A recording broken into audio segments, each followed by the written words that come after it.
To discuss is Oklahoma Senator and member of the Select Committee in Ethics, Senator James Lankford. Senator, welcome back to the show. So Democrats put forward this bill, didn't have enough votes, luckily. I know Republican Senators Susan Collins and Lisa Murkowski are now working with Democrat Tim Kaine to put forward a bipartisan bill to codify Roe versus Wade. Are there enough votes? Can they get 8 Republicans to side with them to make something happen here? No way. No way, because the vast majority of Republicans are very passionate about the value of every single child. I don't understand when Chuck Schumer says, as you played in the previous clip, everyone is going to be held accountable for this in the days ahead. I say, absolutely, I agree.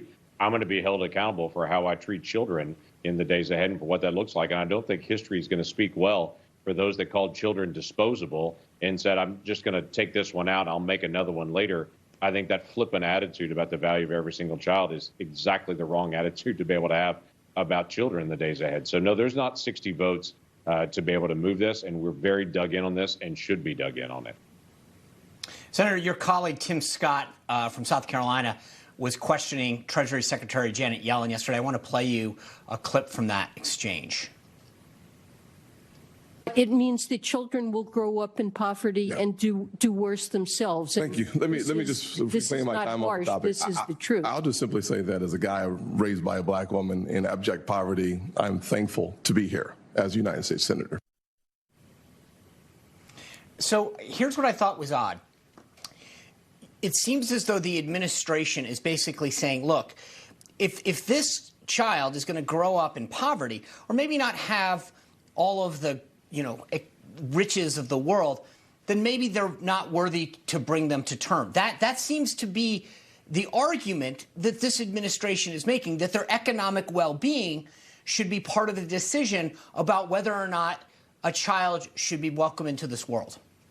Yeah, that's exactly what their mentality is. There's 2 things they keep raising that no one's calling them on except Tim Scott and myself and multiple others on it. They keep saying this disproportionately affects black and brown, so we need to be able to keep abortion in place. What they're quietly saying is we have too many black and brown babies out there. We need to keep abortion in place so we don't have more black and brown babies. That's one part of it. The other part of it is the poverty statement they continue to be able to say is children are going to be born in poverty. That's so hard. That is such a liberal, arrogant attitude to be able to say if they're going to have a hard life in poverty, then we just need to kill them before birth, and so they won't have a difficult time. I've challenged some liberals that I've interacted with and say, are you willing to go through a kindergarten class and to be able to identify children that are in poverty and to say your life's going to be hard, to be able to take them out as well? It's absolutely absurd. I was, like Tim Scott was, I was born in a very poor family. My parents, I grew up in a single-parent household on this. We didn't have great wealth, to be able to say the least, but I've been able to live out the American dream. But to be able to say to these parents, I'm sorry, if you're born in poverty, you've got no chance, no hope, and you're going to be a burden to society, so let's take you out now, I think is arrogant, and I think it devalues life. Absolutely. Senator, if Republicans are going to champion life, what are other measures or legislation that needs to be put in place to help support the mother during and after the baby is born? So, again, it's this other misnomer that I hear Democrats will say all the time. Well, you like children in the womb, but you hate children when they're out of the womb. I think that's a great bumper sticker. It's just factually not true.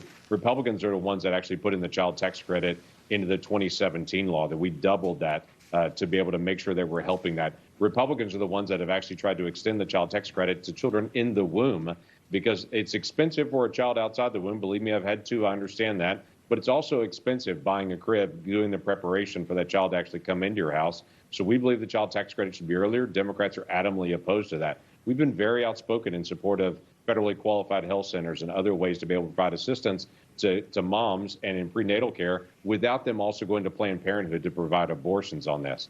So we put our money where our mouth is on this, and culture has done this. We just don't believe government's the only source. The ultimate safety net in our society are families and churches and nonprofits. Those are the ones that really need to be able to be empowered. Democrats just want to be able to send a check to families or to be able to just abort babies if they're going to be a burden.